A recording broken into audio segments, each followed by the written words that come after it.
அடுத்த நாள் காலை அர்ஜுன் அந்த ஒளிக்கல்லை பார்த்து குழப்பமடைந்தான். அவனது கையில் இன்னும் ஒரு மிதமான நீல ஒளி மிதந்தது. அவன் அந்த கல்லை காட்டில் உள்ள பழைய குகைக்கு எடுத்துச் செல்ல முடிவு செய்தான். அந்த குகை பற்றி கிராமத்தில் ஒரு கதை இருந்தது. அங்கே ஒரு முனிவர் மந்திர சக்திகளை மறைத்து வைத்தார் என்று. அர்ஜுன் காட்டில் நடக்கும்போது மரங்கள் சலசலப்புடன் காற்று அடித்தது. காற்றில் ஒரு மாயம் இருந்தது.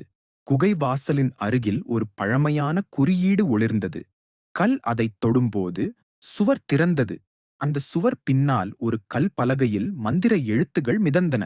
அந்த எழுத்துகள் அர்ஜுனின் கையில் புகுந்து ஒரு குரல் கேட்டது. அர்ஜுனா, நீயே தேர்ந்தெடுக்கப்பட்டவன். இச்சக்தி உன்னை பரிசோதிக்கும்.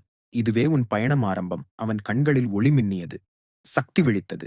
இந்த வீடியோ பிடிச்சிருந்தா லைக் பண்ணுங்க, சப்ஸ்கிரைப் பண்ணுங்க அண்ட் மறக்காம காமெண்ட் பாக்ஸஸ்ல red colour heart symbol click பண்ணிருங்க. நம்ம அடுத்த எபிசோட்ல பார்க்கலாம்.